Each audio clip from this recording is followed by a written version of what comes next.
Hey everybody, Jack Swift here, coming at you with a second round match in the Clan ENT Dota tournament.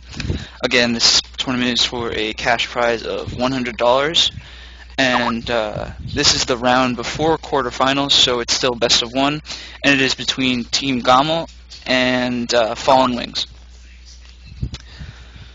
After talking to a couple of people, they said that the music was kind of annoying during the band pick phase. Someone's blowing up my Skype. Just gonna ignore that. But so I'm just gonna do my analysis and go from there. This should be an interesting game. I know some of the players from GomL and they're relatively good. And anyway, it should be a good game. SD banned first for the Sentinel. Really strong support hero. Initiates extremely well with like Panda and other heroes that require melee range to cast their spells.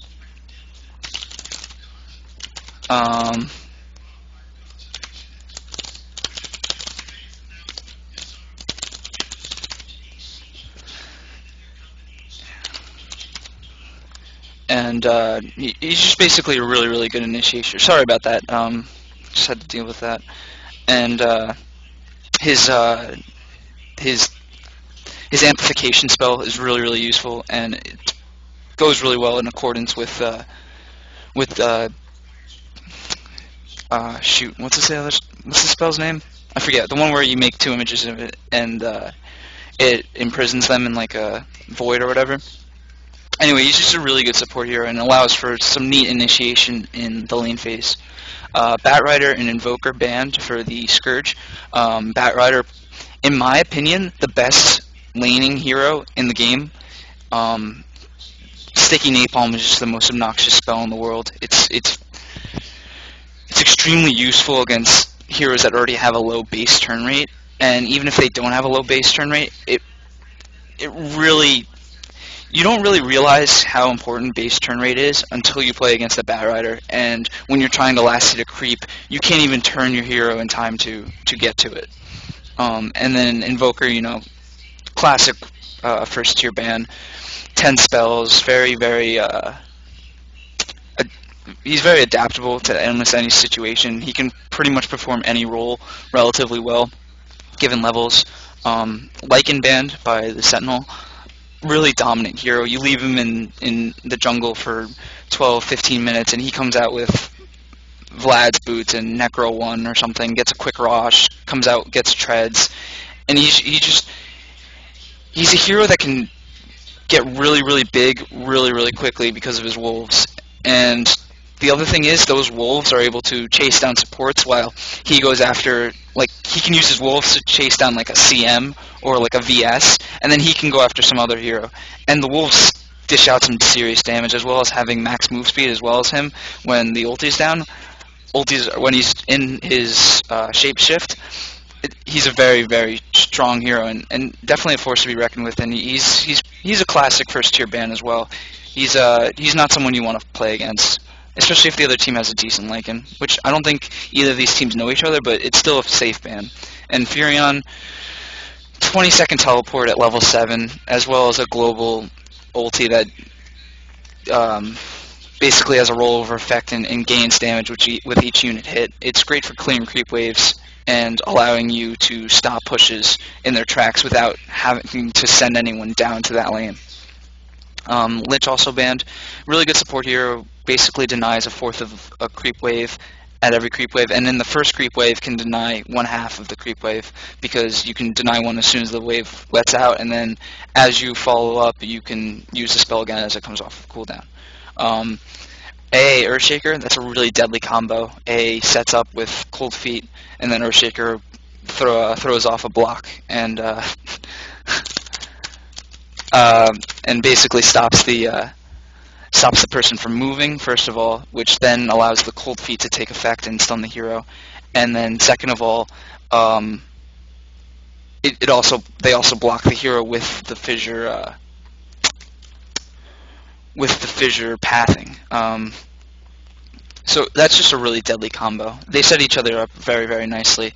And Earthshaker also being able to stun a large amount of heroes within a line really sets up AA's ulti really nicely, like later on in fights, like past laning phase. So that's also something to be noted. Windrunner VS and Witch Doctor. Windrunner's probably going to be throwing out a solo lane.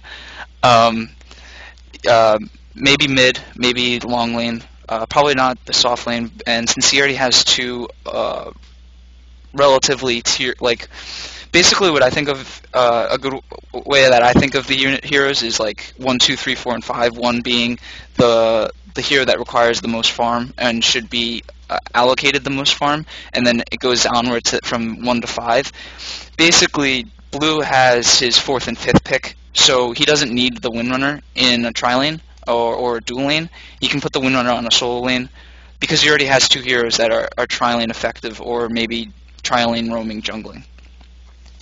And then Tidehunter picked up last. That's really, really strong AoE stun, and that whole lineup that right there is just a devastating combo. All three of those heroes. Earthshaker sets up with a fissure, Tidehunter runs up, throws down an ulti. Meanwhile, AA's ulti's coming in, and if they stack the stuns correctly, which, you know, it's not really that difficult with a Tide and an Earthshaker, that is that's a very likely team wipe. CK and Anti-Mage ban. CK's a pretty good ban. One of the best combos with AA, because you not only have a stun, but you can also pull the person back into the cold feet. So say you don't have very much mana, which CK really doesn't to begin with. He has a very low base mana pool, only enough for like 1 stun at level, like from levels 1 to 3, he can only throw down 1 stun and 1 reality rift.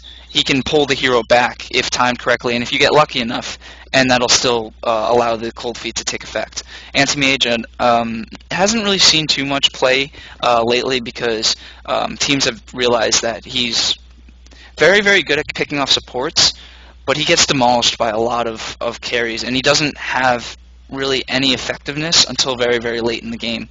There are like heroes like Morphling and Lycan. They're extremely hard carries and just as hard of a carry as Anti-Mage is, but they require a lot less farm to hit the point where they're useful. Anti-Mage requires a good amount of free farm before he can really do anything. He might not die ever, but he also won't really participate as much in team fights, and that leaves you if the other team picks accordingly, that leaves you in 4v5 team fights, and which can definitely tilt the game in the opponent's favor. Even if your anti-mage is getting free farm, if the other team supports and carries get big enough, the carry won't be able to do enough by himself. So that's why anti-mage hasn't seen as much play. But he's still a relatively good carry, and definitely if he gets enough, items like a Manta, Vanguard. I know a lot of people don't get Vanguard, but it gives him really nice survivability, and he can just tank forever. So like a Vanguard, Manta, Treads, and like some other DPS item, he's really, really scary. A Warlock picked for the Scourge. We saw AOW. Oh, I was actually playing against them, but so I was playing against AOW. I'm sorry, I got really confused. This is GomL playing, and but in the match I played against AOW, they picked up a Warlock, and it was used rather effectively because he rushed a quick Aghanims, and 2 Infernals do a lot of damage, and that's him actually. But he got a relatively quick Aghanims, and in team fights we just weren't really able to do anything because with the Warlock ulti and the other team coming in, they had a lot of crowd control, and so that's something that Warlock's just really, really good at. And coupled with the rest of this team, now you don't need to initiate with the Earthshaker, you can initiate with the Warlock, which allows the Earthshaker to get into a better position to fissure, and then the Tidehunter can ulti, and then the Earthshaker can ulti, as well as with a follow-up AA ulti. That's a lot of damage in a relatively short amount of time. The only problem is this entire team is very dependent on their ults. Maybe not the Earthshaker so much, but definitely the Tide AA and Warlock. And 2 of their ultis have relatively long cooldowns, so they're going to have to pick their battles pretty wisely, and they might want to, with the team they have right now, they're going to want to end it from the 25 to the 25 to 40 minute mark, just because that's when they'll be at their most effective. That's when they'll be most effective, especially with these last two picks from Sentinel, the Alchemist and the Crobe. Both very, very, very deadly heroes when given enough farm, and the Crobe really doesn't even need that much farm. Like her ulti actually her ulti with Alchemist's acid is going to deal out a lot of damage. I forget the exact amount of negative armor that Alchemist's acid gives, but since Crobe's ghosts deal physical hero damage, that'll be really, really tough for the other team to deal with. And then Naix is picked up for GomL, so that's their late game hope, I guess you can say, because if it does get to late game and their heroes aren't that buff from just team wipes, they're gonna have a really, really tough time contending with this Crobe and this Alchemist. So Alchemist is bot right now. I'm guessing that the Witch Doctor and the VS, as soon as they set these wards up, are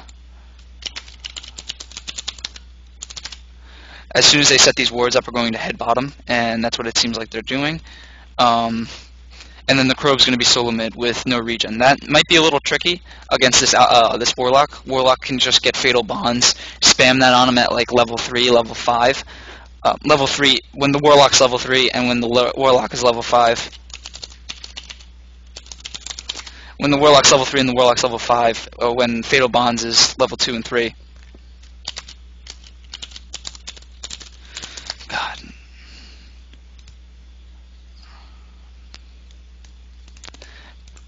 But,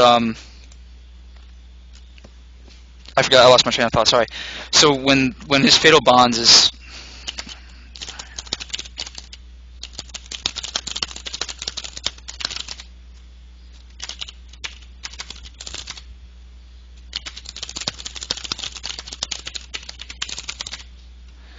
When his Fatal Bonds is gaining in level, it's really gonna, it deals a lot more damage. I think it's the most underappreciated spell in the game, or not the most underappreciated, but it's definitely up there, and it just does so much harass on the other opponent. 15% of 3 or 4 creeps, that's, I don't know, 15% of 550 times 3, that's a lot. Tidehunter solo top. There's actually been a lot of solo Tidehunter a few weeks ago, and it's actually pretty good because the more levels he gets into Anchor Smash, which cuts down 15% of the opponent's base attack, I think. Correct me if I'm wrong, but I think it lowers the attack damage of the opponent by like, maybe it's more. I think it's more than 15% because that doesn't seem as overpowered as I thought it was when I first read it. If he gets high levels into that, and then like a nice level in Gush, he can deal a lot of damage and is really effective at chasing down the opponent, as well as getting quick mana boots. He's really, really mana dependent, and it'll allow him to set up some really nice things. Right now, it's just the lane phase. The Witch Doctor is pulling this creep wave. However, it won't be able to spawn again because. They warded it. So smart ward there and a double ward here. So pretty nice vision for both teams. And then this ward giving rune vision. That's relatively common early game setups for ward placement. Harassed by AA on the Vengeful Spirit. The only thing is that this is a tri-lane against a dual lane, effectively. Nice try for a pull. I like the... that was definitely a very good try. With Witch Doctor's base damage, that was a decent attempt. Or base attack range. Yeah, there it is. That's a just destroying combo that the Scourge has with the AA and Earthshaker. The Earthshaker sets up a really nice block, stunning the unit, which gives them the maximum amount of stun time from both the AA and the ES, and then it also blocks him so he wasn't able to run away as effectively. The Naix probably should have waited to open wounds a few more seconds, but really not that big of a deal. Bottle picked up from the Crobe, and he's roaming bot with a haste. Nice block by the Earthshaker. Oh my god, that was beautiful. Though the Naix looks, yeah, the Naix is dead. just really nice setup by the other team.